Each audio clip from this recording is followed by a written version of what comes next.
বিসমিল্লাহির রহমানির রহিম। প্রিয় শিক্ষার্থীবৃন্দ, সকলকে জানাই আমার অন্তরের অন্তঃস্থল থেকে, হৃদয়ের গভীর থেকে সশ্রদ্ধ বিনম্র সালাম। আসসালামু আলাইকুম ওয়া রাহমাতুল্লাহি ওয়া বারাকাতুহু। আশা করি আল্লাহর রহমতে তোমরা সকলে ভালো আছো, আমিও ভালো আছি। যাই হোক, অনেক দিন যাবৎ আমরা প্রাতিষ্ঠানিক ক্লাসে অংশগ্রহণ করতে পারছি না, তো সেজন্য ছাত্রছাত্রীদেরকে পড়াশোনায় নিয়োজিত রাখতে বাংলাদেশ সরকার অনলাইন ভিত্তিক ক্লাস চালু করেছে। সেই অনলাইন ভিত্তিক ক্লাসের অংশ হিসাবে আজ আমি তোমাদের সামনে উপস্থাপন করব কিভাবে বাক্য তৈরি করতে হয়, বাংলা থেকে কিভাবে ইংরেজিতে রূপান্তর করতে হয়। তো তার অধ্যায়টার নামটা এখানে মেকিং সেন্টেন্স। মেকিং সেন্টেন্স মানেটা হলো বাক্য তৈরিকরণ। তার পূর্বে আমি ইতিমধ্যেই তো আমাদের যে অনলাইন ভিত্তিক ক্লাসের আজকে দ্বিতীয় পর্ব, অনলাইন ক্লাসের দ্বিতীয় পর্ব, প্রথম পর্বে আমি তোমাদের সামনে উপস্থাপন করেছি ভার্ব এবং টেন্স সম্পর্কে। ওইখানে বিস্তারিত ভার্ব এবং টেন্স সম্পর্কে আলোচনা করা হয়েছে। তারপরও মেকিং সেন্টেন্স নামক অধ্যায়ে টেন্স সম্পর্কে কিছু আলোচনা করা হয়েছে।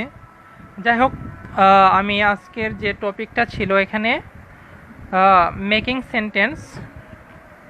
মেকিং সেন্টেন্স মানেটা হলো বাক্য তৈরিকরণ। এখানে দেওয়া আছে class 6 to intermediate and others. ষষ্ঠ শ্রেণী থেকে ইন্টারমিডিয়েট বা অন্যান্য ক্লাসের সকল শ্রেণীর ছাত্রছাত্রীদের জন্যই আজকের এই টপিকটি মোস্ট ইম্পর্টেন্ট।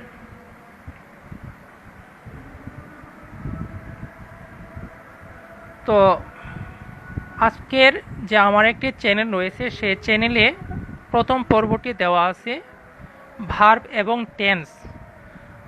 তো আমার চ্যানেলের নামটা এখানে দেওয়া আছে। আমার ইউটিউব চ্যানেল 35 মিনিটস, তোমরা এখানে দেখতে পারছো 35 minutes English school and college, বা SSOHRABHOSSIAAIN S Sourav Hossain. Facebook page Sourav Hossain Sharif. তাহলে প্লিজ তোমরা ইচ্ছে করলে আমার ইউটিউব চ্যানেল বা ফেসবুক পেজে গিয়েও আমার ভিডিওগুলো দেখতে পারবে। আজ আর কথা বাড়াবো না, তো সরাসরি কথা না বাড়িয়ে সরাসরি আমাদের চলে যাচ্ছে আমাদের অনলাইন ক্লাসে। আজ অনলাইন ক্লাসে আমরা আলোচনা করব কিভাবে বাক্য তৈরি করতে হয়। সে বাক্য তৈরি করার যে নিয়ম শেখানোর পূর্বে আমাদের অবশ্যই ভার্বের রূপ, ভার্বের রূপ কতটি, টেন্স সম্পর্কে অবশ্যই জানতে হবে। সে সম্পর্কে অবশ্যই আমরা এখানে আলোচনা করব। যাই হোক, আমরা তো চলে যাচ্ছি, আর কথা বাড়াবো না। ওকে, আমরা চলে আসছি আমাদের মূল পর্বে। তো এই মুহূর্তে আমরা আলোচনা করব ভার্বের রূপ সম্পর্কে। তো গত ক্লাসে আমরা আলোচনা করেছিলাম ভার্ব এবং টেন্স সম্পর্কে। এখন আমরা আলোচনা করব কিভাবে মেকিং সেন্টেন্স, অর্থাৎ সেন্টেন্স কিভাবে তৈরি করতে হয়। আর সেন্টেন্স তৈরি করার যে নিয়ম কানুন শেখার পূর্বে আমাদের কিছু বিষয় অবশ্যই জানতে হবে। পূর্বের ক্লাসে আমরা ভার্বের রূপ কতটি, টেন্স কত প্রকার, প্রত্যেকটা পরিচয় সম্পর্কে বিস্তারিত আলোচনা করেছি। এখন আমাদের যে স্ক্রিনে তো আমরা দেখতে পাচ্ছি এখানে ভার্বের রূপ আছে তিনটি: present, past and past participle. Present শব্দের অর্থ বর্তমান। প্রত্যেকটা ভার্বের রূপই আছে তিনটি: present, past and past participle. এখানে কিছু ভার্ব দেওয়া আছে, পাশাপাশি তাদের অর্থ দেওয়া আছে। এখানে যেমন তো অনেকগুলো ভার্ব দেওয়া আছে, সবগুলো ভার্ব আমাদের যেমন এখানে আমরা দেখাচ্ছি, তোমরা ইচ্ছা করলে এখানে স্ক্রিনশট দিয়েও তোমরা রাখতে পারো যে কয়েকটা যেগুলো বেশি ব্যবহৃত হয় এই ভার্বগুলো সম্পর্কে আমরা আলোচনা করব। ভার্বের রূপ আছে তিনটি, present, past and past participle. যেমন এখানে যে ডু ডু শব্দের অর্থ করা। আমরা জেনেছি গত ক্লাসে ভার্ব কাকে বলে, যে শব্দ দ্বারা কোনো কাজ করা বোঝায় তাই ভার্ব। তো এখানে ডু শব্দ অর্থ করা, ডু এর 2 নাম্বার ফর্ম বা পাস্ট ফর্ম হলো ডিড, 3 নাম্বারটা হলো ডান। আমরা 3 নাম্বার পাস্ট পার্টিসিপল ফর্মকে 3 নাম্বার ভার্বে 3 নাম্বার ফর্ম পাস্ট, অথবা দেখেছি এখানে তোমার ডিড, এটা হলো পাস্ট ফর্ম, অথবা আমরা বলে থাকি ভার্বের 2 নাম্বার ফর্ম। আবার এখানে আরেকটা শব্দ দেওয়া আছে যেগুলো বোল্ড করা আছে, এই শব্দগুলো আমরা এখানে আলোচনা করব। বিকাম অর্থ হওয়া, বিকাম, বিকেম, বিকাম ভার্বের রূপ আছে এখানে 3টি। তারপরে আবার আমরা এখানে দেখি যেমন খাম, খাম শব্দের অর্থ আসা, খাম, খেম, খাম। আরও দেওয়া আছে এখানে speak, spoke, spoken, speak, spoke, spoken. তারপর আরেকটা শব্দ দেওয়া আছে টেক, টেক অর্থ লওয়া, টেক, টোক, টেকেন। তারপরে আমরা আরও দেখতে পাচ্ছি এখানে অনেকগুলো শব্দ দেওয়া আছে, যেমন accept, accept, accept, accepted, accepted. তারপরে হচ্ছে add, added, added, attack, attacked, attacked, annoy অর্থ বিরক্ত করা, অ্যানয়, অ্যানয়েড, অ্যানয়েড। আমাদের অর্থ তো শব্দগুলো সবগুলো অর্থ এখানে দেওয়া আছে, আমরা শিখে নিব ইনশাল্লাহ। আস্ক অর্থ জিজ্ঞেস করা, 2 নাম্বার ফর্ম অর্থাৎ পাস্ট ফর্ম আস্কড, 3 নাম্বার অর্থাৎ পাস্ট পার্টিসিপল ফর্ম আস্কড। এভাবে এখানে আমাদের অনেকগুলো শব্দ দেওয়া আছে, যে শব্দগুলো আমাদের শিখলে অনেক উপকারে আসবে, আমরা সেন্টেন্স তৈরি করতে পারবো। তো চলে যাচ্ছে আমাদের এখানে, তো অনেকগুলো শব্দ দেওয়া আছে, শব্দগুলো সবগুলো আলোচনা করা এখানে সম্ভব নয়। তো আমরা ইচ্ছা করলে এগুলো আমরা স্ক্রিনশট দিয়ে আমরা রাখতে পারি। তো চলো আমরা এখন এই মুহূর্তে চলে যাব আমরা কিভাবে বাক্য তৈরি করব। সে বাক্য তৈরি করার পূর্বে আমরা এখন আলোচনা করব কয়েকটি গুরুত্বপূর্ণ টেন্স সম্পর্কে। আমরা বিগত ক্লাসে টেন্স সম্পর্কে আলোচনা করেছি। টেন্স মানে ক্রিয়া কাল, অর্থাৎ টেন্স মানেটা হলো কাল, যে মানে তার সংজ্ঞাটা হলো ক্রিয়া সংঘটিত হওয়ার সময়কে টেন্স বলে। টেন্স 3 প্রকার, প্রধানত 3 প্রকার: present, past and future. Present, past and future. Present অর্থ বর্তমান, পাস্ট অর্থ অতীত, ফিউচার অর্থ ভবিষ্যৎ। আবার প্রত্যেকটি টেন্সে 4 ভাগে বিভক্ত। গত ক্লাসের পড়াগুলো একটু রিপিট করে দিচ্ছি।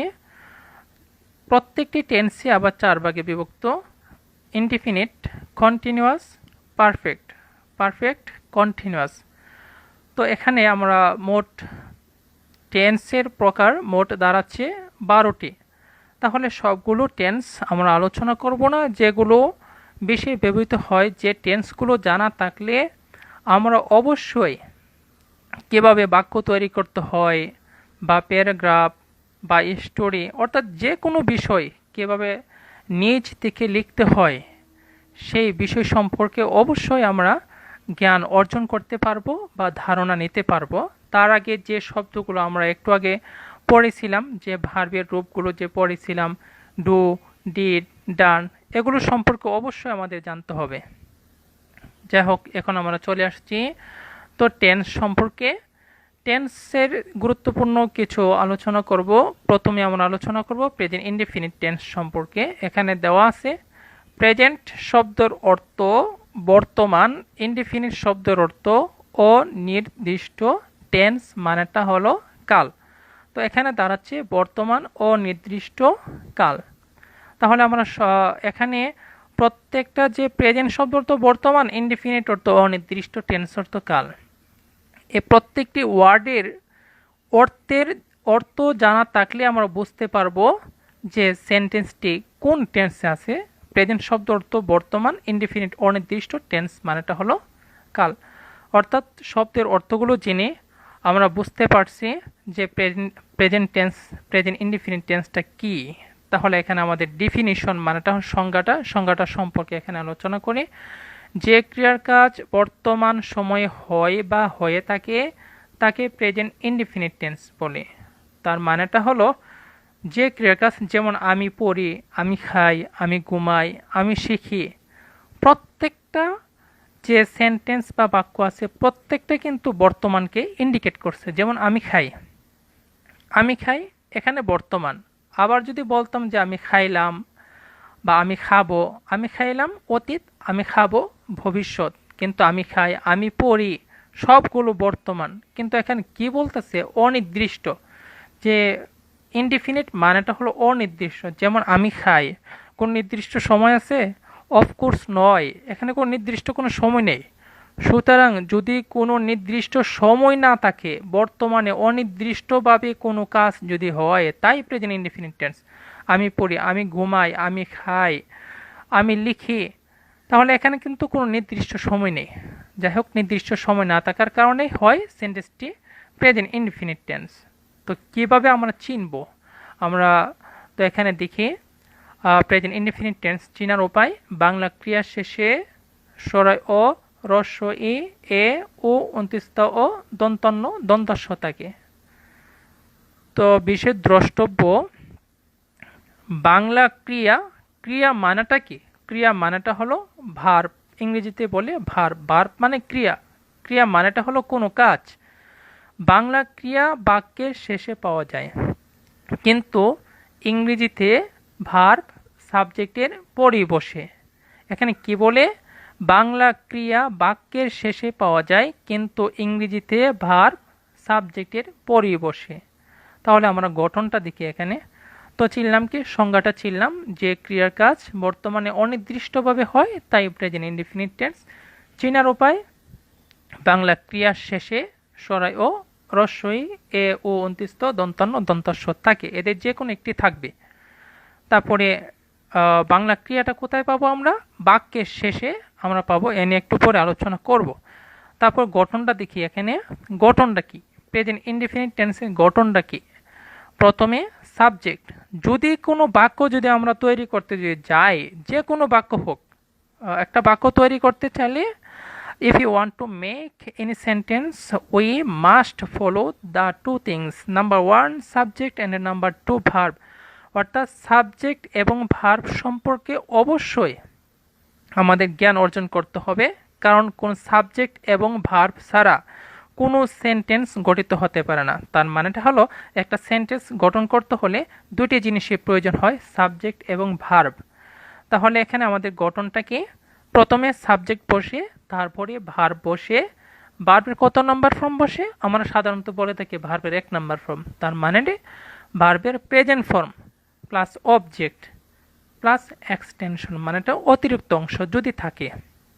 তাহলে এখানে আমাদের একটা উদাহরণ দেওয়া আছে এখানে, যেমন তাহারা মাঠে কাজ করে, তাহারা মাঠে কাজ করে।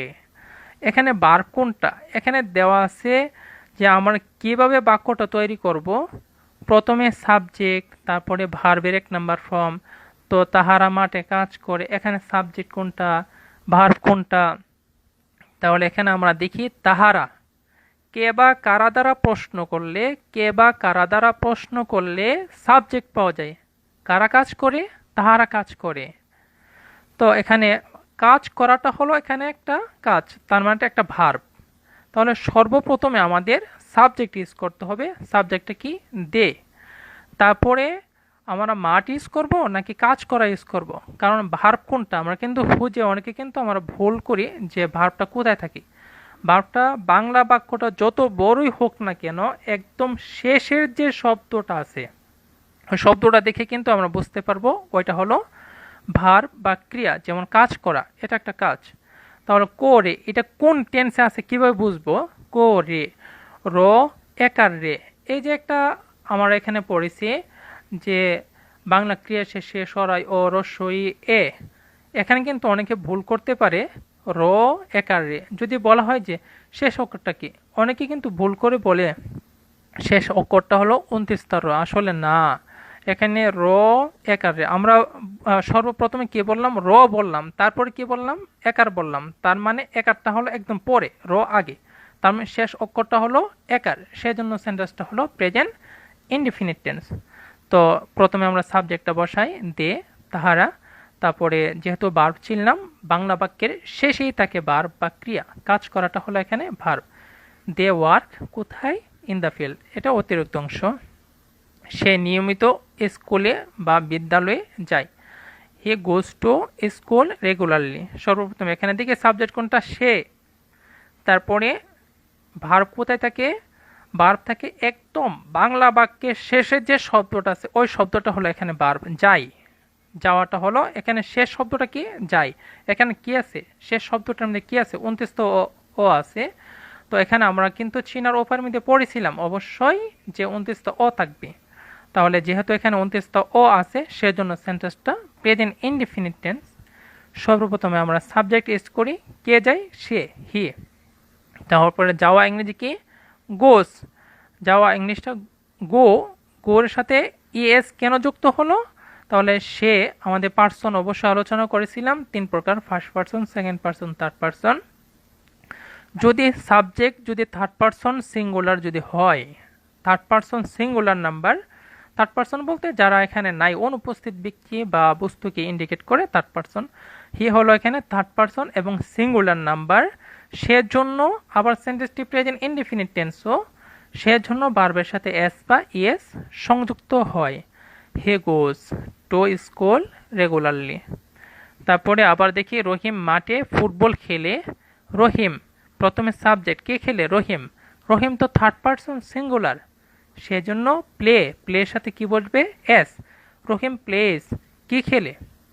কি বা কাকে দ্বারা প্রশ্ন করলে অবজেক্ট পাওয়া যায়, কে বা কারা দ্বারা প্রশ্ন করলে সাবজেক্ট, কি বা কাকে দ্বারা প্রশ্ন করলে object. Rahim plays football in the field. তাহলে এখানে আমরা মোটামুটি এখানে ধারণা নিলাম যে আমাদের প্রেজেন্ট ইনডিফিনিট টেন্স সম্পর্কে মোটামুটি ধারণা নিলাম। এখানে দেওয়া আছে শর্ত থাকে যে সাবজেক্ট যখন থার্ড পার্সন ও সিঙ্গুলার নাম্বার এবং প্রেজেন্ট ইনডিফিনিট টেন্স হবে, তখনই ভার্বের সাথে এস বা ইএস যোগ হবে। কোনো টেন্সেই এস বা ইএস যুক্ত হবে না। Third part subject third person singular number হওয়া সত্ত্বেও কোনো টেন্সই যুক্ত হবে না, মাত্র প্রেজেন্ট ইনডিফিনিট টেন্সে ভার্বের সাথে এস বা ইএস সংযুক্ত হবে। আচ্ছা, যাই হোক, প্রেজেন্ট ইনডিফিনিট টেন্স সম্পর্কে এখানে আমরা ধারণা নিলাম। আমরা অবশ্যই পূর্বের ক্লাসে আরও বিস্তারিত আলোচনা করেছি, এখানে আমরা আগের ক্লাসটা একটু রিপিট করে দিচ্ছি। তাহলে এখানে চলে যাচ্ছে আমাদের প্রেজেন্ট কন্টিনিউয়াস টেন্স।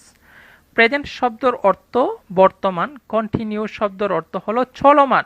কন্টিনিউয়াস চলমান, টেন্স মানেটা হলো কাল, বর্তমান চলমান কাল, অর্থাৎ যে ক্রিয়ার কাজ বর্তমান সময়ে চলছে। এখানে সংজ্ঞাটা দেখি আমরা, যে ক্রিয়ার কাজ বর্তমান সময়ে চলছে বা চলিতেছে, অর্থাৎ যে ক্রিয়ার কাজ চলন্ত অবস্থা নির্দেশ প্রদান করে, তাকে প্রেজেন্ট কন্টিনিউয়াস টেন্স বলে। অর্থাৎ যেমন আমরা পড়তেছি, আমরা খাইতেছি, আমরা যাইতেছি, শিখতেছি, সবগুলো কিন্তু চলমান। আমি শিখিতেছি, চলমান। যদি কাজটা চলমান যদি হয় তাহলে প্রেজেন্ট কন্টিনিউয়াস টেন্স। তাহলে চেনার উপায়টা দেখি, এখানে কি, বাংলা ক্রিয়ার শেষে তেসো, তেসি, তেসেন, তেসে, ছ, ছি, ছে, ছেন থাকবে। অর্থাৎ আমি খাইতেছি, ঘুমাইতেছি, যাচ্ছি বা যাইতেছি, এগুলো হলো বর্তমান এবং চলমান। তারপরে চিনলাম সংজ্ঞা, তারপর চিনার উপায়, তারপর আমার এখন চলে যাচ্ছি গঠনে। তো গঠনটা কি, এখানে সর্বপ্রথমে সাবজেক্ট বসবে, সাবজেক্টের পরে বি ভার্ব বসে। বি ভার্ব বলতে কি বোঝায়, am is are, am is are, was were, subject plus be verb. Be verb বলতে কি বোঝায়, am is are, was were plus ভার্বের সাথে আইএনজি বসবে। আমরা জানি বা অনেকে জানে না যে যত কন্টিনিউয়াস টেন্স আছে সবগুলোতে ভার্বের সাথে আইএনজি ইউজ করতে হবে, সবগুলোতে। সর্বপ্রথমে আমরা কি ইউজ করব, সাবজেক্ট, তারপরে বি ভার্ব। বি ভার্ব বলতে এম ইজ আর, এখানে প্রেজেন্ট কন্টিনিউয়াস টেন্সে শুধু এম ইজ আর বসবে, প্লাস ভার্বের সাথে আইএনজি প্লাস অবজেক্ট। তো এখানে আমরা দেখি রাসেল মাঠে ফুটবল খেলিতেছে বা খেলছে, একটা সাধু ভাষা, একটা হলো চলিত ভাষা, এই তো, আর কোনো পার্থক্য নেই। তো রাসেল মাঠে ফুটবল খেলিতেছে, রাসেল সর্বপ্রথমে আমাদের কি সাবজেক্ট, কে খেলিতেছে, রাসেল। তারপরে কি বসবে, বি ভার্ব। বি ভার্ব বলতে এম ইজ আর। আমরা সাধারণত স্ট্রাকচারটা এক কথায় বলি, subject plus am is are plus ভার্বের সাথে আইএনজি প্লাস অবজেক্ট, এভাবে বলে থাকি। সুতরাং রাসেল তো থার্ড পারসন সিঙ্গুলার নাম্বার, সেজন্য রাসেলের সাথে রাসেল ইজ, যত থার্ড পারসন সিঙ্গুলার আছে সবার সাথে বসবে ইজ, রাসেল ইজ। তারপরে ভার্বের সাথে আইএনজি, ভার্বটা কোথায় যেন, রাসেল মাঠে ফুটবল খেলিতেছে। আমরা আগে বলেছি বাংলা বাক্যের শেষের যে শব্দটা আছে ওই শব্দটা হলো ভার্ব, খেলাটা হলো এখানে ভার্ব। রাসেল মাঠে ফুটবল খেলিতেছে, রাসেল ইজ, ভার্বের সাথে খেলা কোনটা, খেলা ইংরেজি কি, প্লে। তাহলে রাসেল ইজ প্লেয়িং, কি খেলিতেছে, অবজেক্ট কোনটা, কি বা কাকে দ্বারা প্রশ্ন করলে অবজেক্ট পাওয়া যায়, অবজেক্টটা বসে কোথায়, ঠিক ভার্বের পরে। Russell is playing football in the field. তারপরে আমরা আরও উদাহরণ এখানে দেওয়া আছে, তো এভাবে আমরা নিজেরা তৈরি করতে পারবো। শেষে যে একটা উদাহরণ দেওয়া আছে এখানে, আমরা বাড়ি যাচ্ছি বা যাইতেছি। তো আমরা সর্বপ্রথমে যাচ্ছি বা যাইতেছি, যাইতেছি, তেসি আছে না, তেসি দেখে কিন্তু আমরা বুঝতে পারছি সেন্টেন্সটা কন্টিনিউয়াস টেন্স। তারপর আমরা গঠনটা দেখি, subject plus am is are plus ভার্বের সাথে আইএনজি প্লাস অবজেক্ট। তো এখানে সাবজেক্ট কোনটা, আমরা, আমরা। তারপরে ওই এর সাথে কি বসবে, নিশ্চয়ই আর বসবে, ওই আর, অর্থাৎ থার্ড পারসন সিঙ্গুলার যদি হয় শুধু ইজ বসে, আর আই ফার্স্ট পারসন যে সিঙ্গুলার আছে আই, আয়ের সাথে বসে এম, বাকি সবার সাথে বসবে উই। অর্থাৎ প্লুরাল নাম্বার যা আছে অথবা সেকেন্ড পারসনের সাথে সব সময় আর বসবে। তাহলে উই আর, যাওয়া ইংরেজি কি, গো। এখানে ভার্ব কোনটা, যাচ্ছি বা যাইতেছি, কারণ বাংলা বাক্যের শেষ শব্দটা হলো ভার্ব বা ক্রিয়া। We are going home. আমরা জানি, সবাই জানি হোমের পূর্বে কখনোই টু বসে না, বা অনেকে নাও জেনে থাকতে পারে। হোমে যেমন আমরা বিদ্যালয়ে যাই, I I go to school এভাবে বলে থাকি, কিন্তু আমি যদি বলি আমি বাইরে যাই, আই গো হোম, কারণ কি হোমের পূর্বে কখনোই টু বসে না। আচ্ছা, যাই হোক, প্রেজেন্ট কন্টিনিউয়াস টেন্স সম্পর্কে জানলাম, বর্তমানে যা চলছে বা চলন্ত অবস্থায়, তাই প্রেজেন্ট কন্টিনিউয়াস টেন্স। তারপরে আমরা চিনব বাংলা ক্রিয়া শেষে তেসি, তেসো, তেসে ইত্যাদি থাকে। তারপরে গঠনটা কি, subject plus am is are plus ভার্বের সাথে এনজি প্লাস অবজেক্ট। যাই হোক, তো আমরা চলে যাচ্ছি নেক্সট টেন্স, যেগুলো গুরুত্বপূর্ণ টেন্স এগুলো সম্পর্কে আমরা এখানে আলোচনা করছি। Past indefinite tense. পাস্ট শব্দের অর্থ কি, পাস্ট অর্থ অতীত, ইনডিফিনিট অর্থ অনির্দিষ্ট, টেন্স মানেটা হলো কাল। অতীত অনির্দিষ্ট, অর্থাৎ অনির্দিষ্ট অতীতকাল। এক কথায় এখানে সংজ্ঞাটা দেওয়া আছে, যে ক্রিয়ার কাজ অতীতকালে অনির্দিষ্টভাবে সংগঠিত হয়েছিল কিন্তু বর্তমানে তার অস্তিত্ব নেই, এরূপ বোঝালে ভার্বের পাস্ট ইনডিফিনিট টেন্স অথবা সিম্পল পাস্ট টেন্স হয়। অর্থাৎ পাস্ট ইনডিফিনিট টেন্সের অপর নাম সিম্পল পাস্ট টেন্সও হয়। তো এখানে আমরা কি দেখলাম, যে ক্রিয়া কাজ অতীতে অনির্দিষ্টভাবে, যেমন সে বাড়ি গেল, সে বাড়ি গেল, গেল, তাহলে এটা কিন্তু চলে গেল। তারপরে যদি অতীতকালে অনির্দিষ্টভাবে যদি হয় কোনো কাজ, যেমন সে পড়লো, সে পরীক্ষায় পাশ করলো, এগুলো অতীতকাল, অতীতকে অনির্দিষ্টভাবে যদি হয় তাহলে সেটি হবে পাস্ট ইনডিফিনিট টেন্স। চেনার উপায়টা দেখি।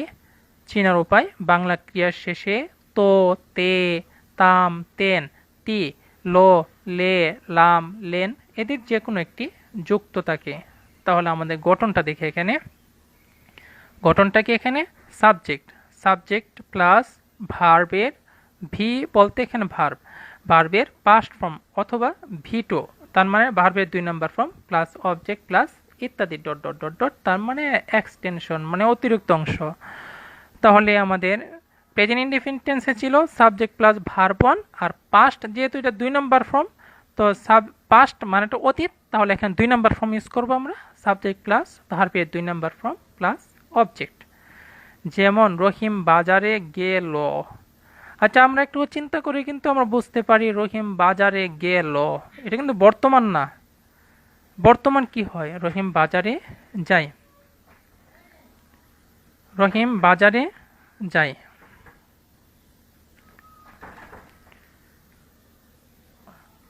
রহিম বাজারে যায় এই সেন্টেন্সটি হলো present indefinite tense, past indefinite tense. Rahim বাজারে গেল, তাহলে এখানে গেল, তো বাংলা ক্রিয়া শেষে বাংলা ক্রিয়া কোনটা? এখানে গেল। যাওয়া ইংরেজি কি? গো। তাহলে এখানে আমরা দেখতে পাচ্ছি এখানে গেল, লো, লে, লাম, লেন, তো, তে, তাম, তেন, এদের যে কোনো একটি যদি থাকে তাহলে সেন্টেন্সটি হয় পাস্ট ইনডিফিনিট টেন্স। রহিম বাজারে গেল। সর্বপ্রথমে আমরা এখানে কি বসাবো? সাবজেক্ট। তো এটা হচ্ছে পাস্ট ইনডিফিনিট টেন্স। আমরা কিভাবে বুঝবো? লাস্ট অক্ষরটা দেখে আমরা বুঝতে পারছি গেল, কারণ বাংলা ক্রিয়াটা থাকে কোথায়? বাংলা বাক্যের একদম শেষে ল আছে এখানে, অবশ্যই এখানে আমাদের এখানে লটা এখানে দেওয়া আছে। রহিম বাজারে গেল, সর্বপ্রথমে সাবজেক্ট কোনটা? এখানে রহিম। তারপরে যাওয়া ইংরেজি কি? গো। তারপর এখানে আমরা দেখি সাবজেক্ট প্লাস ভার্বের 2 নাম্বার ফর্ম অর্থাৎ পাস্ট ফর্ম হওয়ার কারণে তাহলে গো এর পাস্ট ফর্মটা কি? ওয়েন্ট। রহিম বাজারে গেল, রহিম সাবজেক্ট, তারপরে যাওয়া ইংরেজি কি? গো এর 2 নাম্বার ফর্মটা কি? ওয়েন্ট।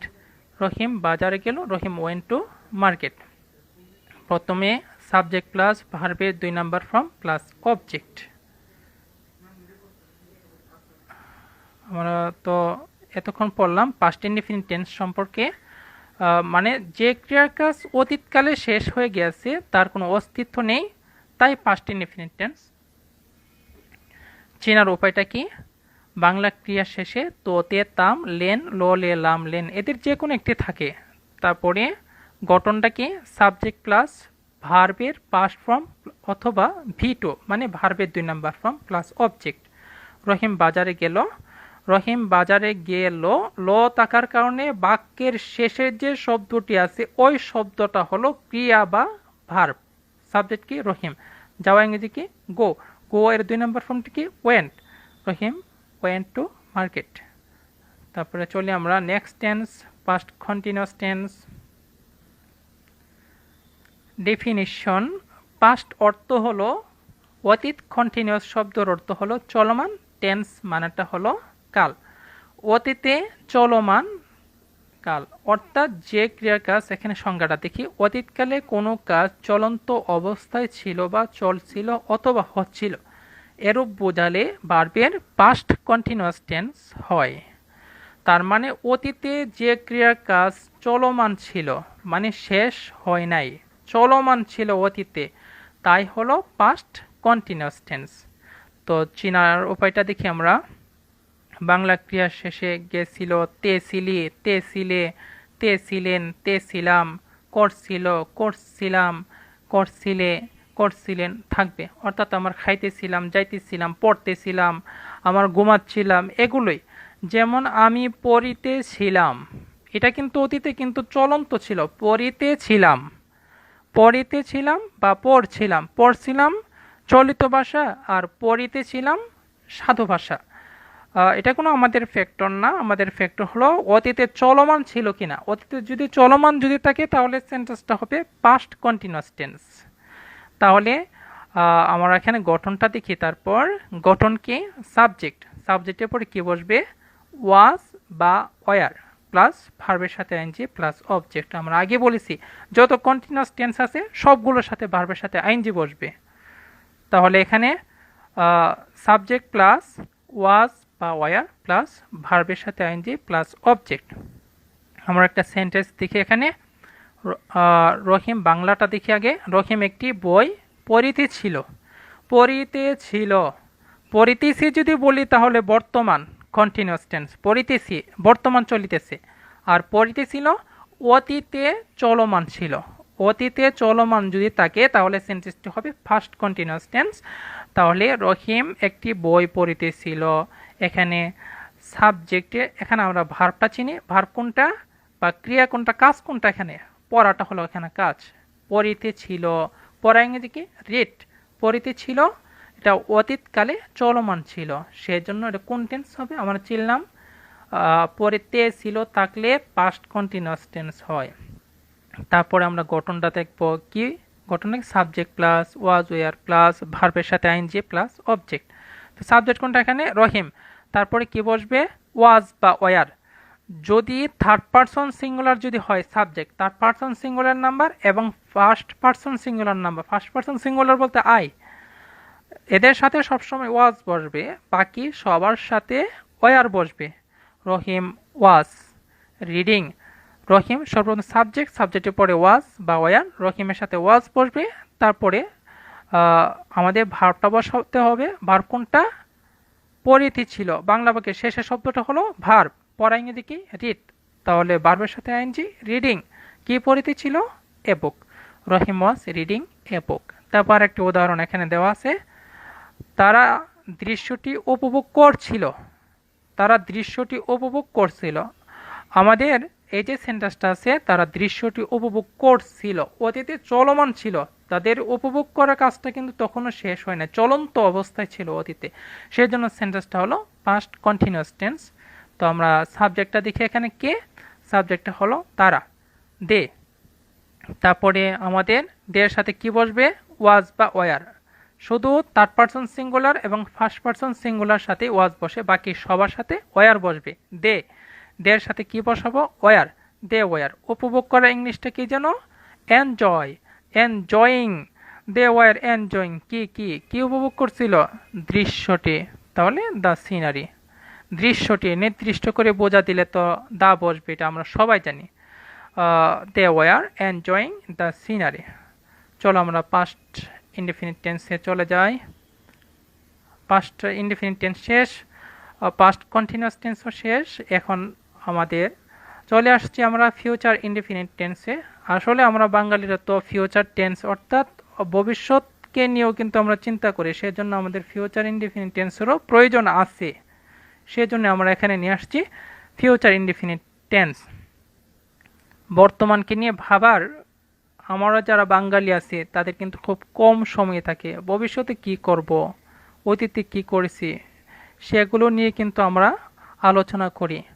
অতীতকালে দুঃখ জ্বালা যন্ত্রণায় থাকলে সে দুঃখ জ্বালা যন্ত্রণার কথা চিন্তা করতে করতে আমাদের বর্তমান ভবিষ্যতের কথা আর চিন্তা করতে পারি না, ভবিষ্যতে কি করব তা চিন্তা করতে পারি না, বর্তমানে কি করব তাও চিন্তা করতে পারি না, শুধু অতীতের কথাগুলো শুধু বারবার মনে পড়ে যায়।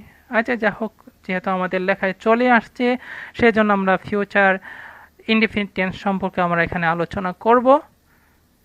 তো চলে যাই আমরা ভবিষ্যতে, কারণ আমিও তো একজন বাঙালি, আমাকে তো ভবিষ্যতের কথা চিন্তা করতে হবে, কি করব ভবিষ্যতে, একদিন না একদিন তো কিছু একটা হতেই হবে, যদি আমি তো এটা বলতে পারবো না ভবিষ্যতে আমি কি হব। আচ্ছা যাই হোক, অনেক কিছু হওয়ার স্বপ্ন আছে।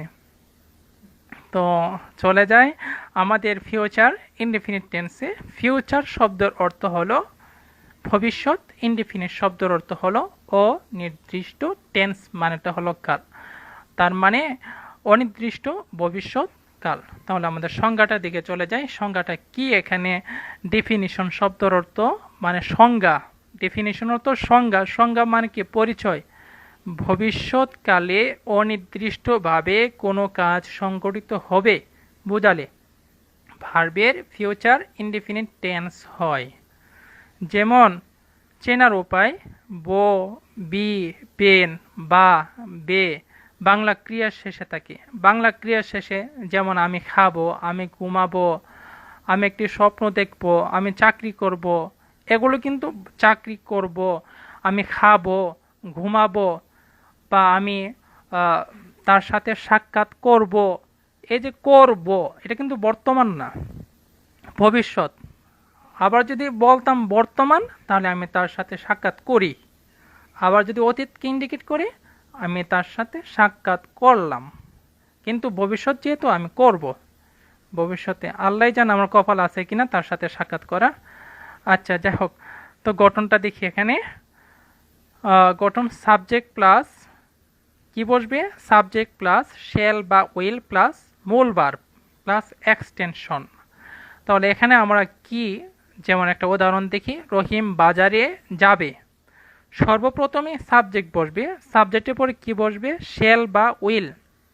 আমরা কিন্তু শেল বা উইলের ব্যবহারটা কিন্তু অনেকে জানি না, শুধু ফার্স্ট পার্সনের সাথে শেল বসে, ফার্স্ট পার্সনের সাথে শেল বসে, যেমন উই শেল, আই শেল। আর অনেক সময় আমরা যে দেখি যে সেকেন্ড পার্সনের সাথেও শেল বসে, কখন? যখন সেন্টেন্সটাকে যখন গুরুত্ব দেই। এগুলো আমাদের এখন মানে জানার বিষয় না, আমরা আরও যদি বড় যদি হয় ইনশাল্লাহ জানবো। তাহলে আমরা শেল ব্যবহার না করে সবার ক্ষেত্রে, অর্থাৎ প্রত্যেকটি পার্সনের সাথে, যে কোনো পার্সন হোক, first person, second person, third person, প্রত্যেকটা পার্সনের সাথে আমরা উইল শুধু ব্যবহার করব, শেল আমরা ব্যবহার করব না। সাবজেক্ট প্লাস শেল বা উইল প্লাস মূল ভার্ব বসে প্লাস এক্সটেনশন বসে। তাহলে এখানে রহিম বাড়ি যাবে, রহিম বাড়ি যাবে, এটা বর্তমানও না অতীত না, এটা কি? ভবিষ্যৎ। রহিম বাড়ি যাবে। প্রথমে সাবজেক্টটা কি? এখানে সাবজেক্ট কি? রহিম। তারপরে কি বসবে? শেল বা উইল। তো আমরা এখানে শেল ব্যবহার করব না, সবার ক্ষেত্রে আমরা উইল ব্যবহার করব। রহিম উইল। যাওয়া ইংরেজি কি? গো। কোথায় যাবে? বাড়িতে যাবে। তারপরে এখানে দেখো তো গো ভার্ব কোনটা? রহিম বাড়ি যাবে। যাওয়াটা হলো এখানে ভার্ব। ভার্ব বা ক্রিয়া থাকে কোথায়? বাংলা বাক্যের শেষে। রহিম বাড়ি যাবে, রহিম উইল গো হোম। তারপর আরেকটা সেন্টেন্স আছে এখানে, আমরা ঢাকা যাব। We shall go to Dhaka, অথবা we will go to Dhaka. তার মানে উইল সবার ক্ষেত্রে বসানো যায়, কিন্তু শেল শুধু বসবে ফার্স্ট পার্সন, শুধু ফার্স্ট পার্সনের সাথেই বসবে। আচ্ছা, যাই হোক, তাহলে আমরা ফিউচার টেন্স সম্পর্কে জানলাম, যে ক্রিয়ার কাজ ভবিষ্যতে অনির্দিষ্টভাবে হবে, তাই হলো ফিউচার ইনডেফিনিট টেন্স। বাংলা ক্রিয়া শেষে কি থাকে? বো, বি, বেন, বা, বে। যে আমি খাবো, তিনি খাবেন, তিনি ঘুমাবেন, তিনি যাবেন, সে খাবে, সে ঘুমাবে, সে শিখবে, সব ভবিষ্যৎ।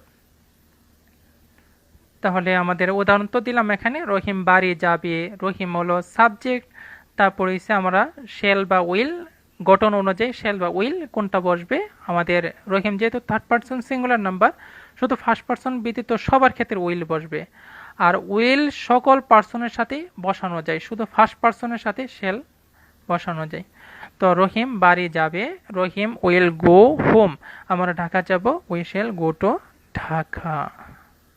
ওকে, আমরা চলে যাচ্ছি কিভাবে আমরা সেন্টেন্স তৈরি করব সেদিকে। আমাদের আজকের মূল বিষয়টা হলো আমাদের কিভাবে মানে বাংলা থেকে কিভাবে ইংরেজি তৈরি করব, মূল বিষয়টি ছিল আমাদের।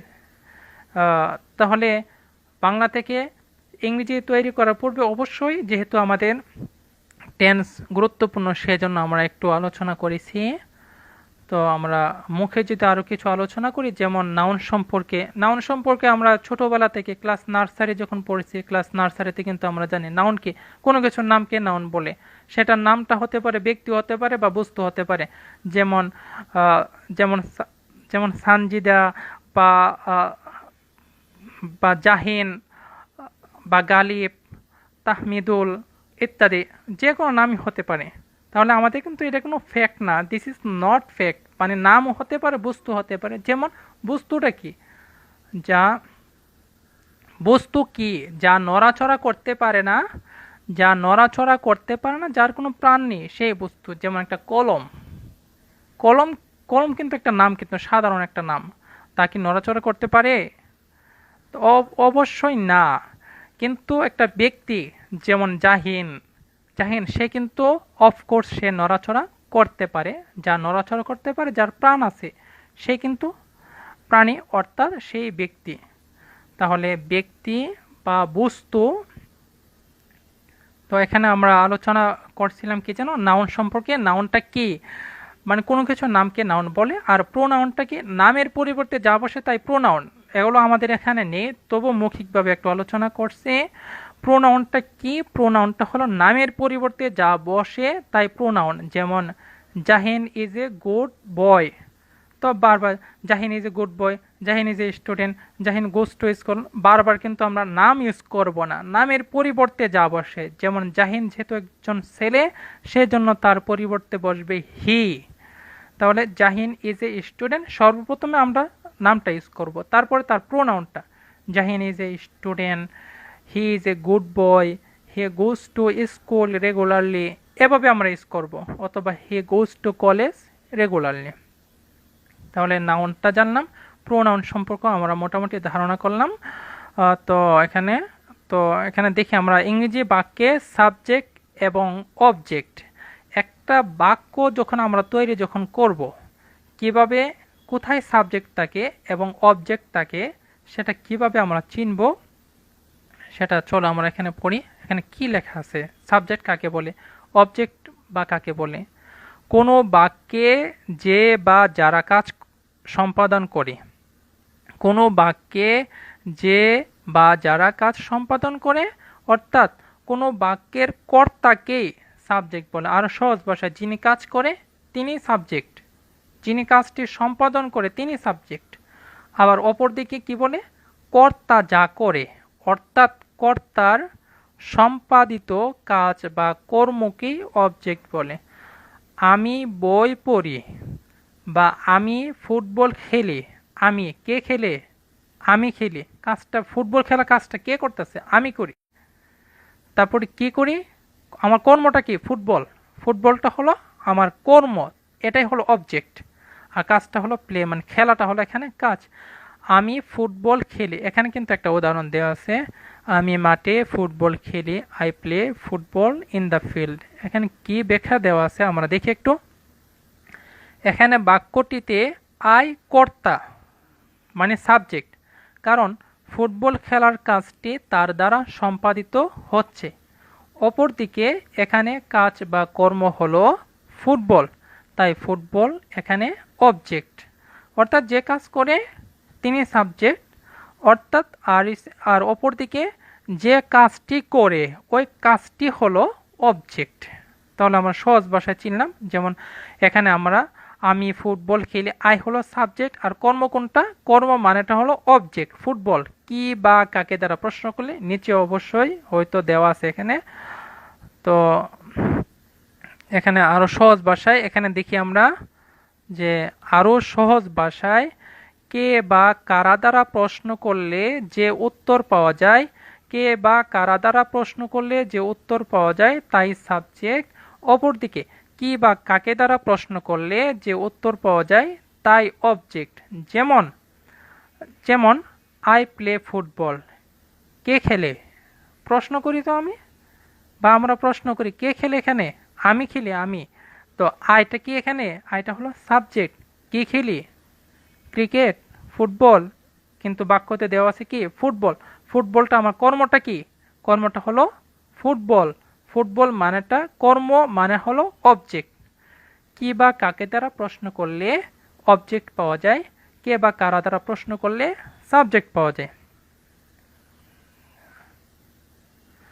বিশেষ দ্রষ্টব্য, বাংলা ক্রিয়া বাক্যের শেষে পাওয়া যায়, কিন্তু ইংরেজিতে ভার্ব সাবজেক্ট এর পরই বসে।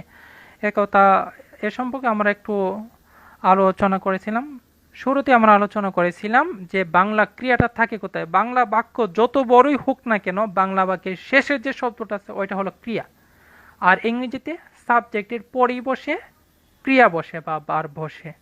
তাহলে চলো আমরা কিভাবে বাক্য তৈরি করতে হয় সেদিকে আমরা চলে যাচ্ছি। মেকিং সেন্টেন্স, মেক অর্থ তৈরি করে, মেকিং সেন্টেন্স মানে বাক্য তৈরিকরণ, কিভাবে আমরা বাক্য তৈরি করতে হয় সে সম্পর্কে আমরা জানব। যেমন এতক্ষণ আমরা টেন্স সম্পর্কে জেনেছি, কারণ টেন্স, পাঁচটা টেন্স জেনেছি, পাঁচটা টেন্স আমরা যদি ভালো করে শিখি বা জানি, ইনশাল্লাহ আমার মনে হয় আর কোনো টেন্স সম্পর্কে জানার প্রয়োজন হবে না। এই পাঁচটা টেন্স দিয়েই আমরা যে কোনো প্যারাগ্রাফ, যে কোনো স্টোরি বা যে কোনো লেখা আমরা নিজেরাই বানিয়ে লিখতে পারবো। তবে হ্যাঁ, কিন্তু আমাদের সবচেয়ে গ্রামার জানলেই তো চলবে না, আমাদের ভোকাবুলারি বা শব্দ জানতে হবে। তাহলে চলো আমরা তো দেখি কিভাবে বাক্য তৈরি করতে হয়।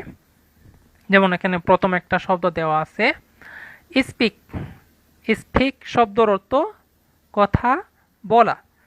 স্পিক শব্দর অর্থ কথা বলা।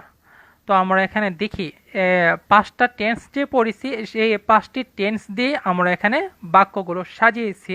এখানে প্রথমে প্রেজেন্ট ইনডিফিনিট টেন্স, তারপরে present continuous, past indefinite, past continuous, future indefinite tense. Okay, আমরা ইংরেজিতে কথা বলি। তো আমরা সেন্টেন্সটা কিভাবে চিনবো? এটা তো বাংলা বাক্য, কিভাবে চিনবো যে সেন্টেন্সটি প্রেজেন্ট ইনডিফিনিট না পাস্ট ইনডিফিনিট নাকি অন্য কোনো টেন্স? কিভাবে চিনবো? বলি। চিনার উপায়ের মধ্যে আমরা পড়েছিলাম প্রেজেন্ট ইনডিফিনিট টেন্সের চিনার উপায় রস্বই থাকে ল। এখানে বলি বাংলা ক্রিয়ার শেষে যে শব্দটা হলো কথা বলি, শেষের শব্দটা কথা বলি। এখানে শেষ যে অক্ষরটা আছে কথা বলি, অনেকে বলবে ল আছে, কিন্তু না, এটা ভুল। ল বানান করতে হবে, বানান করলে কিন্তু শেষ অক্ষরটা চলে আসবে। ল রসিকা লি, ল আগে বলছি, রসিকাটা পরে বলছি। ল রসিকা, ল আগে বলছি, তারপর রস্বই, সেই জন্য রসিকাটা হলো এখানে পরে। রস্বই থাকার কারণে সেন্টেন্সটি হয়ে গেল প্রেজেন্ট ইনডিফিনিট টেন্স। তারপরে গঠনটা দেখি আমরা, সাবজেক্ট প্লাস ভার্বের এক নাম্বার ফর্ম বসে প্লাস অবজেক্ট বসে। আমি, আমি ইংরেজি কি আই, তারপরে সে আমি ইংলিশটা হলো এখানে আই, তারপরে সে ভার্বটা থাকে কোথায়, ক্রিয়া থাকে কোথায়, বাংলা বাক্যের শেষে।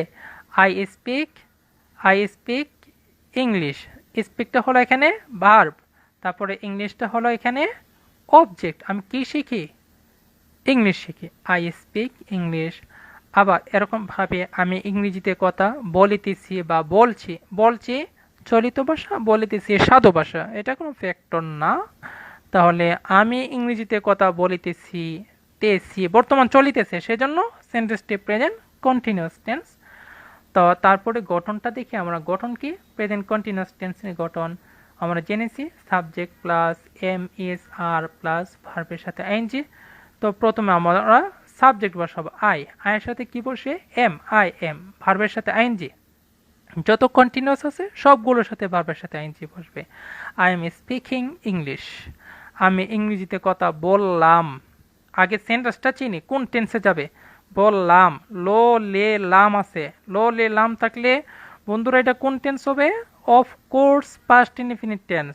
আমি ইংরেজিতে কথা বললাম, লো লে লাম আছে, তাহলে পাস্ট ইনডিফিনিট টেন্স যদি হয়, তারপরে আমরা একটু গভীরভাবে চিন্তা করব যে পাস্ট ইনডিফিনিট টেন্সের গঠনটা কি। পাস্ট ইনডিফিনিট টেন্সের গঠনটা হলো সাবজেক্ট প্লাস ভি2, তার মানে ভার্বের 2 নাম্বার ফর্ম আই। তাহলে এখানে আমরা সাবজেক্টটা দেখি আই, স্পিকের 2 নাম্বার ফর্মটা হলো স্পোক, আই স্পোক কি English, I spoke English.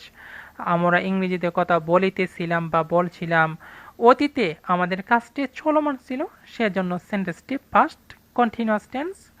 Past continuous টেন্সের গঠন সাবজেক্ট প্লাস ওয়াজ বা ওয়ার প্লাস ভার্বের সাথে আইএনজি। তাহলে আই, তারপরে কি বসাবো? সাবজেক্ট প্লাস ওয়াজ, আয়ের সাথে কি বসে?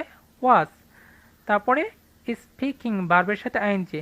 কথা বলাটা হলো এখানে ভার্ব, কথা বলিতেছিলাম, ছিলাম অতীতে চলমান ছিল, সেজন্য past continuous tense. Subject I দিলাম, তারপরে আয়ের সাথে কি বসবে? ওয়াজ, তারপরে ভার্বের সাথে আইএনজি। আই ওয়াজ স্পিকিং কি ইংলিশ, তারপরে আমি ইংরেজিতে কথা বলবো। নিশ্চয় এটা বর্তমানও না অতীতও না, এটা কি? ভবিষ্যৎ। বর্তমান যদি না হয়, অতীত না হয়, তাহলে আসি তো আরেকটি কাল, সেটা কি? ভবিষ্যৎ। আমি ইংরেজিতে কথা বলবো যদি হয়, নিশ্চয় এটা ফিউচার টেন্স। তাহলে সাবজেক্ট ফিউচার ইনডিফিনিট টেন্সের গঠনটা কি ছিল? সাবজেক্ট প্লাস শেল বা উইল প্লাস ভার্বের 1 নাম্বার ফর্ম বা প্রেজেন্ট ফর্ম। তাহলে সাবজেক্ট আমি, তারপরে কি? কথা বলবো, সাবজেক্ট প্লাস উইল বা শেল। আমরা আগে বলেছিলাম শেল শুধু বসবে ফার্স্ট পার্সনের সাথে, আর উইল বসে সকল পার্সনের সাথে, ফার্স্ট পার্সন সহ।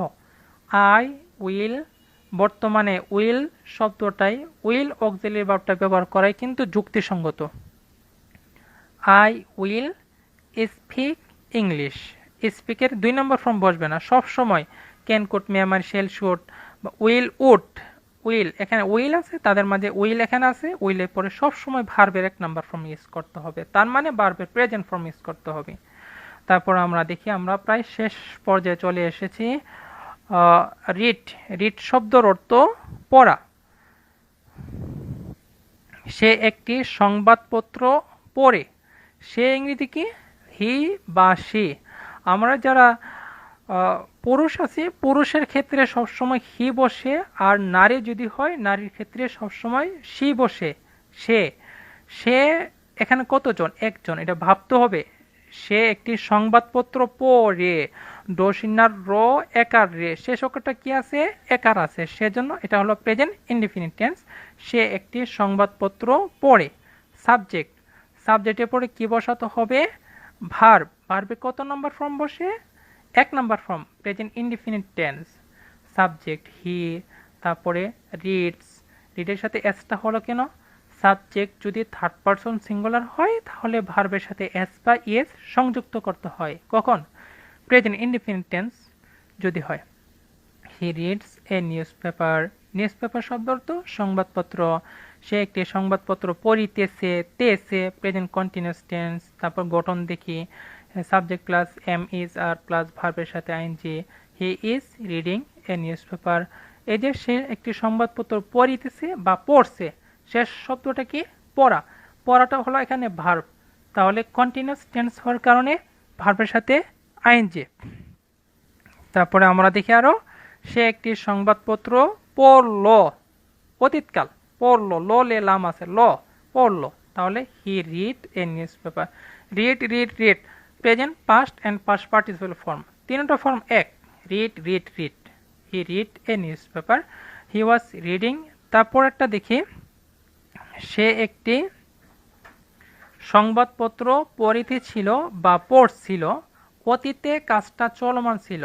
পড়িতে ছিল, অতীতে চলমান ছিল, তখনও তার সংবাদপত্র পড়ার কাজ শেষ হয়নি, চলন্ত অবস্থায় ছিল, সেজন্য সেন্টেন্সটি হলো পাস্ট কন্টিনিউয়াস টেন্স। সে একটি, প্রথমে সাবজেক্ট, সাবজেক্টের পরে কি বসাতে হবে? ওয়াজ বা ওয়ার, তাহলে হি, এর সাথে কি বলবে? হি ওয়াজ। তারপরে ভার্বের সাথে আইএনজি, হি ওয়াজ, ভার্ব কোনটা? পড়িতেছিল, পড়ছিল। বাংলা বাক্যের শেষ শব্দটা হলো verb. He was reading, he was reading a newspaper. সে একটি, শেষ বাক্যটা দেখি আমরা, সে একটি সংবাদপত্র পড়বে। ফিউচার ইনডিফিনিট টেন্স, তাহলে পড়বে, সাবজেক্ট হি, তারপরে সে সাবজেক্ট প্লাস উইল বা shall, he will read, verb কোনটা? পড়বে, পড়া, রিড এ নিউজ পেপার। তারপরে আর দেখি আমরা, প্লে, প্লে শব্দর তো খেলা। সর্বপ্রথমে আমরা কি ইউজ করব? যেমন এখানে দেখি, আমরা মাঠে ফুটবল খেলি, ল রস্যিকার লি, এখানে রস্যি থাকার কারণে সেন্টেন্সটি present indefinite tense, subject plus verb one. We play football in the field, এখানে এভাবে অনেকগুলো বাক্য দেওয়া আছে। আমরা মাঠে ফুটবল খেলিতেছি, present continuous tense. We are playing football in the field, আমরা মাঠে ফুটবল খেললাম, পাস্ট ইনডিফিনিট টেন্স, লাম আছে, সাবজেক্ট প্লাস ভার্ব টু।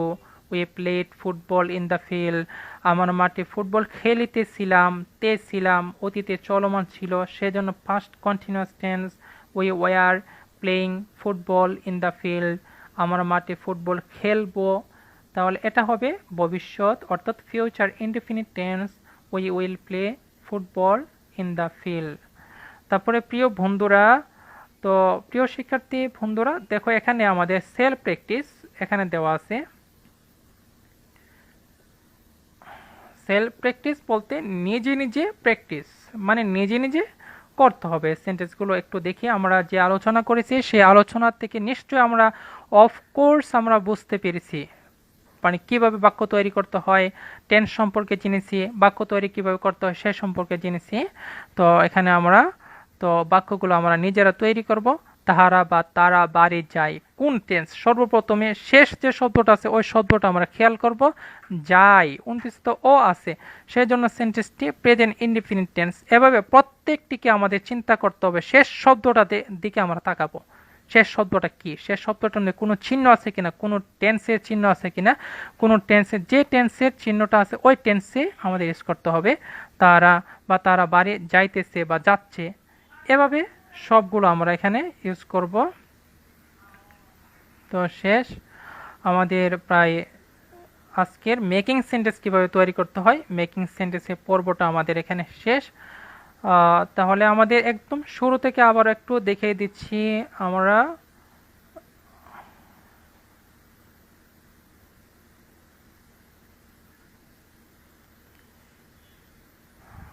প্রিয় শিক্ষার্থী বন্ধুরা, আবার আস্তে আস্তে আমরা এখানে দেখে দিচ্ছি। আলোচনা তো করেছি, তোমরা এক নজর আবার দেখে নিতে পারো। এখানে আমার নাম্বার দেওয়া আছে, ইচ্ছা করে তোমরা নাম্বার দিয়ে প্রয়োজনে আমার সাথে যোগাযোগ করতে পারো। আমার চ্যানেলের নামও দেওয়া আছে, ইউটিউব চ্যানেল এবং ফেসবুক পেজ এগুলো দেওয়া আছে। তো এখানে অনেকগুলো ভার্ব দেওয়া আছে, সবগুলো সম্পর্কে আলোচনা করা সম্ভব হয়নি।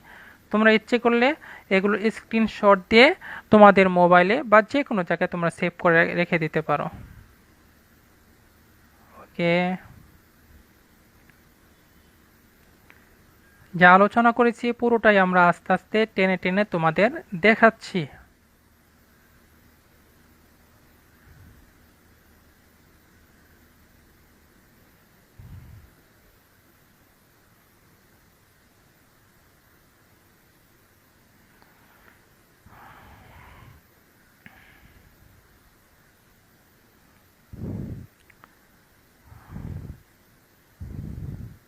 যেগুলো বোল্ড করা আছে এগুলো মোস্ট ইম্পর্টেন্ট ছিল শব্দগুলো।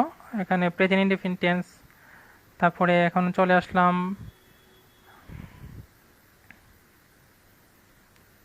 Present indefinite tense,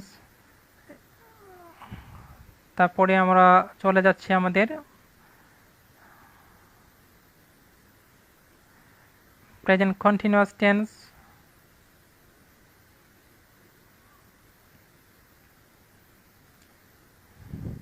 past indefinite tense, তারপর আমরা চলে যাচ্ছি past continuous tense, future indefinite tense, subject এবং অবজেক্ট চিনার উপায়,